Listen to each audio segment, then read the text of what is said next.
Hello, and welcome to Don Hammond's Arlington Weekly News. I'm Daniel Pineda.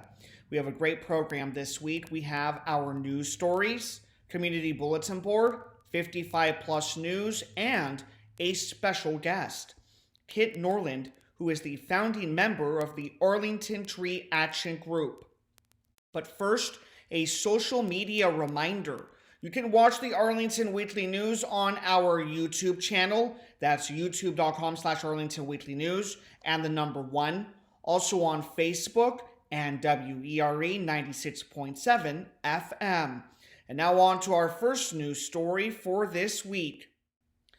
Arlington County's COVID case site has reported the following data as of June 13th. The total case count on that day was 51,405. As for vaccinations, we examined Arlington County's vaccination tracker. As of June 12th, 200,725 Arlingtonians aged 5 and above have received at least one dose of the COVID vaccine. They show that figure as 88.5% of their estimated eligible population of 226,754 Arlingtonians. 26,029 Arlingtonians remain unvaccinated. Pfizer COVID-19 vaccine for 5 through 11-year-olds is still available at the following locations. Arlington Mill Community Center, that's located at 909 South Dinwiddie Street, and Walter Reed Community Center, that's located at 2909 16th Street South. Walk-ins for 5 through 11-year-olds are available Monday through Friday from 2 p.m. to 6:45 p.m. and Saturday and Sunday from 9 a.m. to 4:45 p.m. For more information, consult the Arlington County website. On Wednesday, June 15th, there was a groundbreaking ceremony for a new centralized operations and maintenance facility for Arlington's ART buses. County officials, joined by regional transportation administrators, advocates, and community leaders, broke ground on a 3.5-acre site in the Green Valley neighborhood. The facility promises to offer storage and maintenance operations for the entire growing ART fleet, which is expected to exceed 100 buses over the next 20 years.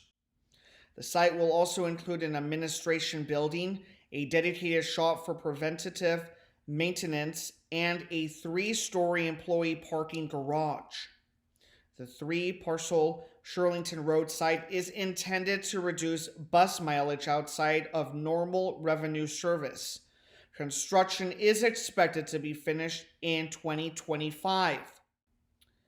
The county required a minimum of LEED Building Design Plus Construction Silver certification for the project's design, which includes sustainable materials and systems. The project is being funded through partnerships with the Northern Virginia Transportation Authority, NVTA, and the Virginia Department of Rail and Public Transportation, DRPT. Christian Dorsey, vice chair of the Arlington County Board, said, "Having a home to provide this critical service is imperative as the county and region continue to grow in population and jobs. It is this type of creative partnership that makes it possible to deliver high-quality core services in urban and constrained environments like Arlington." Some longtime residents may recall a time before Arlington would be described as an urban and constrained environment. Others might observe that the required paving of 3.5 acres will make Green Valley somewhat less green. Here at Don Hammond's Arlington Weekly News, we also note the decision to provide a home for buses when affordable homes for people are in short supply.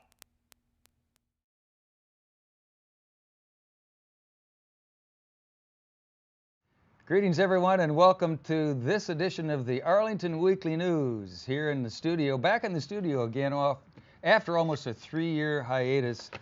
I'm Craig Nolan. Thanks for joining us. And with me is Valerie Young, and thanks for having me. Thanks for being here, Valerie. We need all the help we can get. Thank you. So we've got some news items to present to you, and without further ado, here we go to camera 2. For the past few weeks, we have taken some time to highlight some of the other programs that are available on WERA-FM. Now the station has announced a temporary hiatus from broadcasting pre-recorded programs for the month of June. This pause is similar to the one that took place on the television station back in 2013, which was due to the station's conversion to high-def TV. The radio station is undergoing a similar conversion process, which is intended to improve reliability and quality. Devotees of certain pre-recorded programs need not fear, however. They have only to wait until July when their favorite pre-recorded program will return to the customary time slots. It's simply a part of growth and change.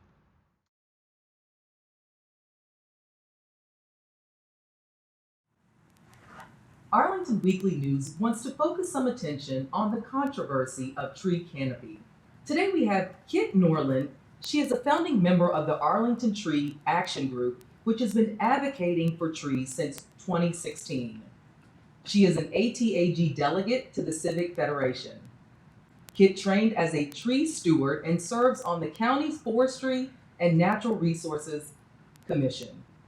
She agrees with Congressman Don Beyer and others who see climate change as an existential crisis of our time. Hi, Kit. How are you doing today? Very well, Valerie. I'm really pleased to be here. Thanks for being here. So can you tell us, what are the benefits of trees in the face of climate change?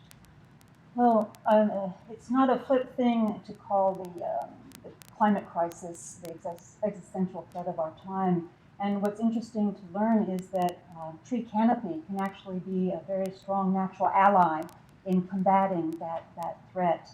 I think it might be useful to just review a few of the basics of what the benefits of trees are. I'll tell you, before I became a tree steward 6 years ago, I was very unaware of that. It's very easy to walk in our neighborhoods and just see trees and not register the many ways in which they are working very hard for us. These are some examples. Something that's very close to Arlingtonians' hearts is the issue of stormwater. And what we don't realize is that one large mature tree like this can intercept 9,000 gallons of stormwater runoff, which is the equivalent of almost 70,000 water bottles. Trees both prevent rainwater from reaching the ground, and the water that does reach the ground, they're very effective in soaking up the water.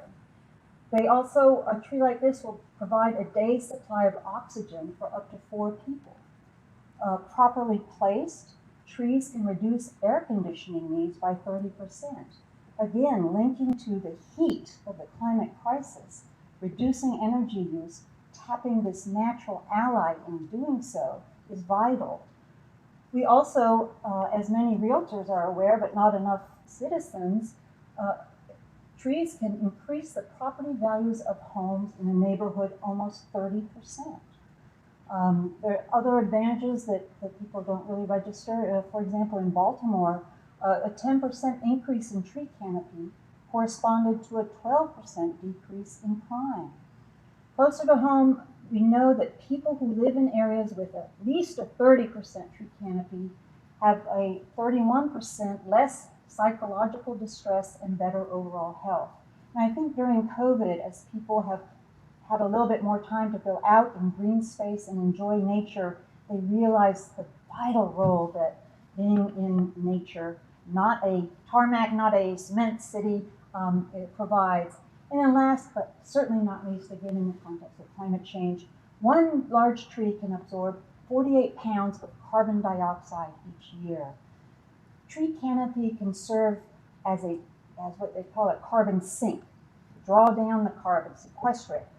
The way Arlington is going now, with an enormous increase in impervious surface, with all the building and paving that's going on, we risk turning our tree canopy into destroying it and making it a carbon source.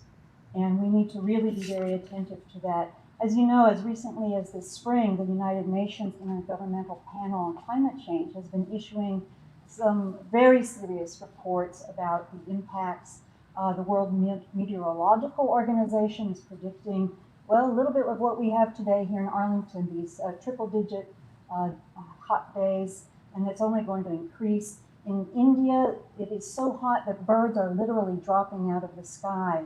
We can't pretend this isn't happening, and here is one of our strongest allies right in front of us, and we must protect them. Wow, that's a lot of benefits to trees that I think people aren't aware of. Absolutely. So, how can individuals advocate for trees, and how can they raise their voices?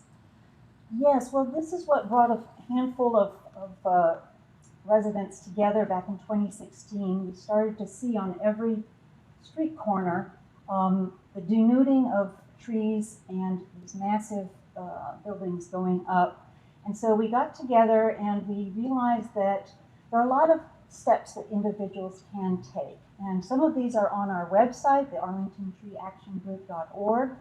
They include things like giving public comment to the county board. The third Saturday of every month, there is public comment that starts at 8:30 in the morning. And you can stand or virtually, now it's hybrid, speak for 2 minutes to your concern. And all of the board is there and they are expected to respond. Similarly, for the Forestry and Natural Resources Commission, which meets the last Thursday of every month at 7 o'clock, currently hybrid, you can also bring your concerns to this group that is supposed to be channeling community concerns. And there you can have 3 minutes to just talk about what you want to see happen to protect trees. You can, of course, write letters to the editor, to the Sun Gazette, where the ATAG members have quite a few in there, or the Washington Post, even better. It's important to educate everybody around you. It took a long time to learn some of these things, but if we share our common knowledge and appreciation for the benefits with government officials, with school, our Arlington Public Schools officials, the schools have a lot of land and property and do not do a stellar job of maintaining and taking care of trees on those acres. Talk to your neighbors. Tree Stewards has a very nice brochure called Mature Trees or Valuable Trees. This is in the public domain at treestewards.org, and it cites things like simple things like removing ivy from trees. Ivy has a tendency to suffocate trees. Not over mulching. A lot of people, I think maybe the mulch industry pushes hoarding mulch, but in fact, mulch around a tree trunk can be very bad for its development. A very key point that I'm really happy to make, and which is underscored here, is Virginia, unlike some other states, including our neighbor to the north, Maryland, does not require licensing of tree care people. So often somebody will knock on the door and say, "Oh, I think your tree looks kind of, dangerous. You might want to take it down." "Oh, I can do that for you." In fact, as the tree stewards urge, you should get a certified arborist. And there's an excellent resource for that called goodtreecare.com. And you can put in your zip code and they will bring up those who really are certified and know what they're doing and aren't just trying to make a quick buck at the expense of the tree canopy that has so many benefits for the owners and for the community. ATAG has tried something more recently, which is to, when you see a for sale sign for a house, we have tried to, you can actually track public zoning and permitting process to ensure proper regulation of a project. So we've talked with neighbors of a house where many beautiful trees may be at risk, urge them to reach out to the developer in a cordial way, to urge them to explore how to not absolutely tear down everything, including every last blade of grass. And we're having a little bit of success with that, and I know others are talking about their efforts. It's truly, we can speak up. Developers drive the train on a lot of things, but it doesn't mean we can't try to find a happy medium. What do you think is the one thing that Arlington should do to be sustainable? The one thing. Well, I guess I hate to be a little bit of a one note Jane here, but we have to treasure our trees and our canopy. We're in a strange situation where ATAG has been urging the county for a couple of years now to update the tree canopy because, as the U.S. Forest Service and many others know, you can't manage what you don't measure, what you can't measure. And for some reason, the county has been staving off. We now have 6-year-old data that on which they are actually still proceeding with a new forestry and natural resource plan. It doesn't make any sense, and it tells me that we are not treasuring our trees and canopy if we're not even spending the time to figure out where we're at. Why aren't leaders using the bully pulpit? And we're not a poor county. We could be spending a little bit more money on planting and pruning and maintaining. In a drought a couple years ago, they said they couldn't find pennies to water some public trees. So we all have to work to protect the county, the canopy from bottom up and top down. And I would like to just end our precious time here with a quote. As you know, Greta Thunberg is a young Danish woman, I believe, or still a teenager perhaps, who is trying to raise awareness. And she spoke to the World Economic Forum recently, and she said, adults keep saying we owe it to young people to give them hope. But I don't want your hope. I don't want you to be hopeful. I want you to panic. I want us to feel the fear I feel every day. And then I want you to act. I want you to act as you would in a crisis. To which Jane Goodall says, we do need to respond with fear and anger about what is happening. Our house is on fire. But if we don't have hope that we can put the fire out, we will give up. It's not hope or fear or anger. We need them all. Wow. Thank you so much, Kit. That was a great way to end the interview, and thank you so much for coming to Arlington Weekly News. Thank we you appreciate for it. raising this issue. Really appreciate you. Yes, thank you.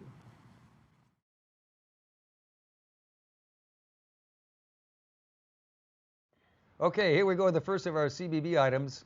The first one comes from the Arlington Public Library, and it's called Tween Maker Club. Paint a mini canvas. This program is available for kids in grades 6 through 8. It's a chance to make new things, learn new skills, and make new friends. No registration is required. Attendance is on a first-come, first-served basis until capacity is reached.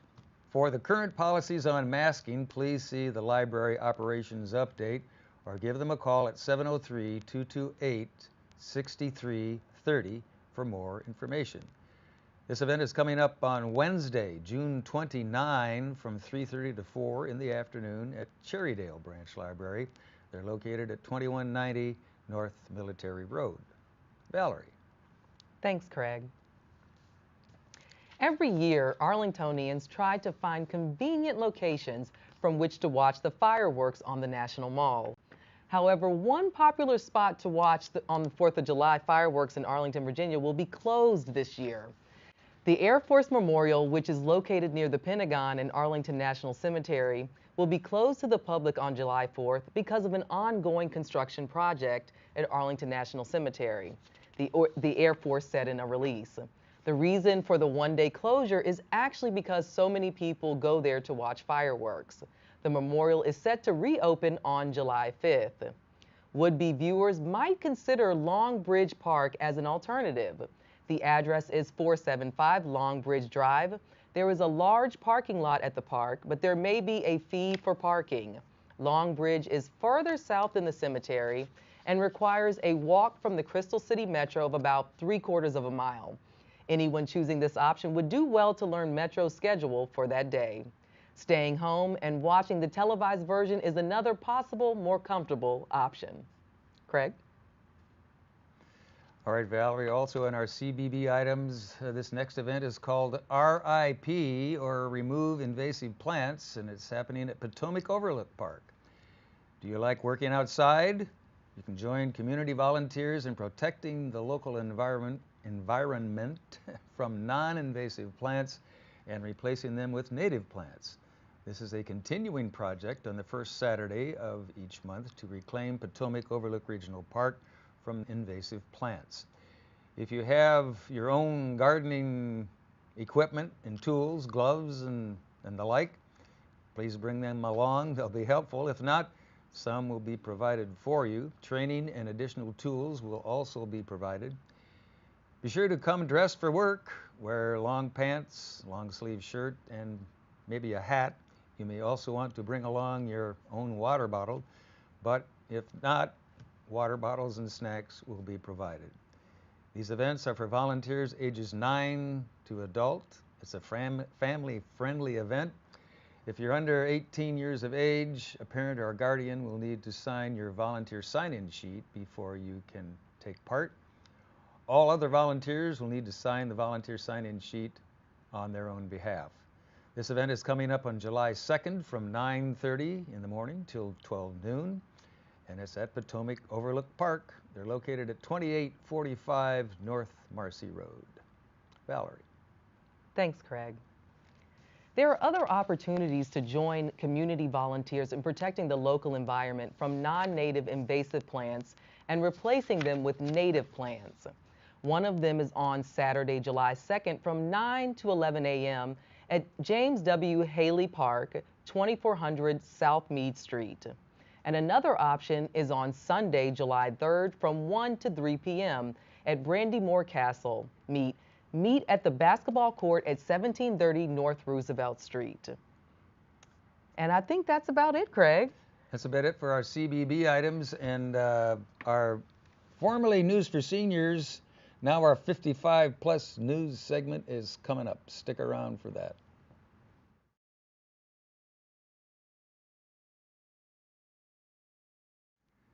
Hi folks, greetings and welcome to another segment, another edition of what used to be called News for Seniors. Now it's the 55 plus news segment. I'm Craig Nolan, and it's great to be back in the studio here after about 2 or 3 years hiatus due to the pandemic and all of that stuff. So here we go. I remembered my News for Seniors glasses tonight, so I'll put them on. I don't know if that helps or not. And I've got paper copies here to prove that I'm actually reading some stuff. But here we go with a look at some items in our 55 plus news segment. Here we go. Item number 1, getting a good night's sleep. Well, still tired when you wake up in the morning, and who isn't? Join Kate Chuptue.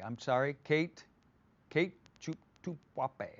Boy, I had a hard time with that in the run-through. Anyway, from Virginia Hospital Center, sorry, Kate, to learn practical strategies for developing better sleep habits. Participants are taught how to identify behaviors that may signal a problem, the most common sleep problems, self-care skills for insomnia, and professional resources when self-care isn't enough. You can register online for this at Parks and Rec at their website. For more information, give them a call at 703-228-4747. And by the way, if you're jotting down activity numbers, this is activity number 914-500-19. And this is taking place on Wednesday, June 29, from 10 in the morning till 11 in the morning at Lubber Run Community Center. They're located at 300 North Park Drive. Ages 55 and plus. You folks will want to have your membership, proof of membership. Okay, item number 2, great books for the summer. Next up, great books for the summer. How do you search for great books and authors? Shirlington and Aurora Hills Adult Senior Services librarian Vicki McCaffrey will discuss adult summer reading programs, library staff book recommendations, and other ideas for how to pick out great books. You can register online at Parks and Recreation's website. Activity number #914-400-18. And that's coming up on Wednesday, June 29 from 1 to 2 in the afternoon at Aurora Hills Community Center. They're located at 735 18th Street South. For you 55 and plus folks, you want to have proof of your 55 plus membership. Next up, identity theft. It can happen to anyone. And here's some information about that. Virginia Cooperative Extension Master Financial Education volunteers will discuss how to avoid becoming a victim of identity theft and what steps to take if you think you are or have been a victim. You can register online at Parks and Rec at their website. This activity number is 914-400-24, and this one is taking place Thursday, June 30th from 6 to 7 p.m. at Lubber Run Community Center, 300 North Park Drive. For 55 plus folks, you want to have proof of your 55 plus membership. Here we go with our next item. Calling all future filmmakers, in quotes. Have you ever wanted to be part of a film? Well, whether you want to write a script, operate a camera, edit sound, or star in your very own film, here's your chance. All levels of experience are welcome to join this interest group led by Nick England, fellow video enthusiast. Projects, can range from helping to film 55 plus live talk shows to producing a short film. You can register online at Parks and Recreation's website. Activity number is 914-403-03. And that's coming up Wednesday, June 29 at 10 till noon at Walter Reed Community Center. They're located at 2909 16th Street South. And for you 55 plus folks, proof of membership is required, I guess. Okay, documentary discussions. I'm almost caught up here, I think. Take two. Our final, take two, 3 or 4, our final 55 plus event is called Documentary Discussions. View popular documentaries and discuss them with 55 plus friends. That's happening on July 1st. The World in 2050. You can register online at Parks and Recreation's website. This activity number, 914-402-02. Jot that down. And this is happening on Friday, July 1st from 2 to 3 in the afternoon. This is a virtual event.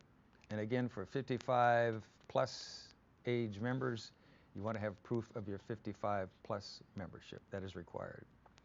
And that's about it. My News for Seniors glasses are sliding down on my nose here.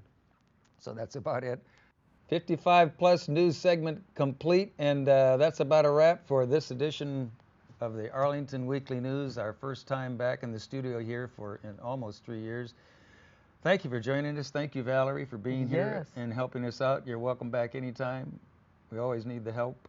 Absolutely. I'll be back. Don't you worry, Craig. I'll be back. Thank you for having me. Here. Thanks so much. And that's it for this edition of the Arlington Weekly News. Stay well, stay safe, take care of yourselves and each other. We'll see you next time. Take care. Bye-bye. Bye.